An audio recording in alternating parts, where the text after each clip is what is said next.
अरे गोर लगा तनी भौजी। तोहर भौजी लगा छोरे, तोहर मौसा न होती हो।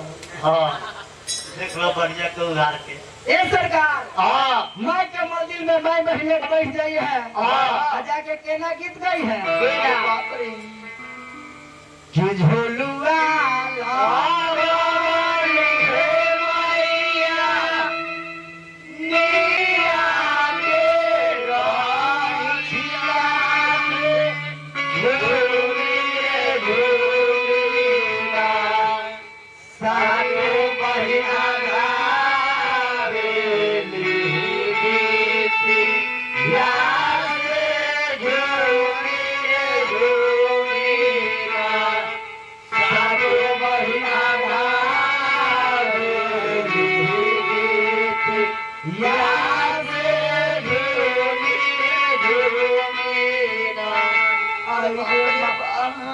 अरे माई, अरे दादा ए दादा गाही न के दरोगा बाबू, ये कहीं ना के बरकी के, अरे गाही न के रामनाथ बाबू, ये कहीं ना के जोर लगाई ना। अगर तू जोर लगा ही न गए। झूला तो झूला माई के लागा रे पिया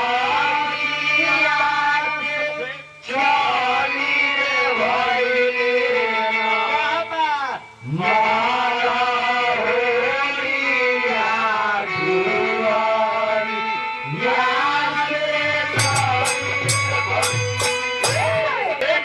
अब चुनरिया रखे के स्टाइल हो गइल बा। हाँ ए सरकार, हाँ बम्बई वाली लड़की।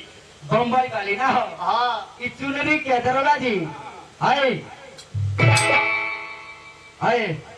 बहुत सुंदर लगती हो। हाँ ए सरकार, हाँ ये अब के जमाना हो गइल बा। हाँ। मैं बउआ, जिस परिवार में माता पिता हंसते हैं, हंसते हैं, उसी परिवार में देवी देवता बसते हैं। जिस परिवार में माता पिता रोते हैं, रोते हैं, उसी परिवार में देवी देवता नहीं रोते हैं। क्या बात कर रहे हैं? माई, हाँ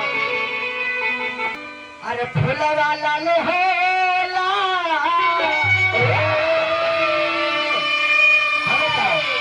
कि माई मोर लाकी चुनरिया लाल लालन होला।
चल के भाई।